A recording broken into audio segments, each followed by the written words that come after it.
हमारे चैनल को लाइक करें, शेयर करें और सब्सक्राइब करो और बेल आइकॉन को दबाओ। उत्तर काशीमध्ये घडलेल्या भीषण नैसर्गिक आपत्तीनंतर जळगाव जिल्ह्यातील 19 भाविक अडकले आहेत. त्यात विविध तालुक्यातील नागरिकांचा समावेश आहे.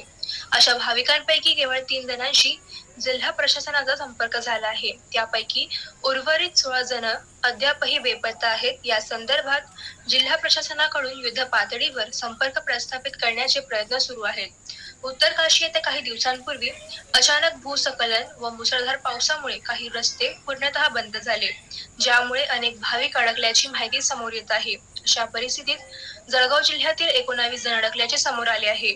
त्यात जळगाव शहरातील 3, पाळदी गावातील 13, धरणगाव येथील 2 आणि पाचोरा येथील 1 जवानांचा समावेश आहे. जळगाव शहरातील अयोध्यानगरमधील मेहरा कुटुंबातील 3 जिल्हा प्रशासनाचा संपर्क झाल्याचे समजते. मात्र 16 जणांशी अद्यापही कोणताही संपर्क होऊ शकला नाही. विशेष बाब म्हणजे अडकलेल्या भाविकांमध्ये राज्याचे पाणी पुरवठा व स्वच्छता मंत्री गुलाबराव पाटील यांची पाळदी गावातील 13 जणांचा समावेश आहे. त्यामुळे ही घटना अधिक गंभीर झाली आहे. दरम्यान पाचोरा येथील जवान सोपान अहिरे हे अडकल्यामध्ये आहे. त्यांची चिंता स्थानिक पातळीवर अधिक वाढली आहे.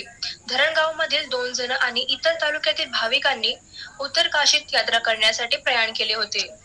चीफ एडिटर आसिफ तडवी सोबत मी अँकर सन्ना रहमान तडवीची खास रिपोर्ट. बघत राम सोबत किंग स्टार न्यूज. आमच्या चॅनलला लाईक करा, शेअर करा आणि सबस्क्राईब करा.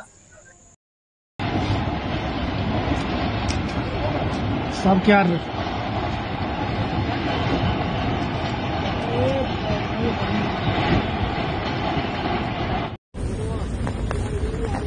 ओ भाई, पत्थर कितने बड़े बड़े देखो तो यार, कितने बड़े बड़े बोल रहा हो। 10 कुंटल क्या है, हजारों कुंटल के होंगे।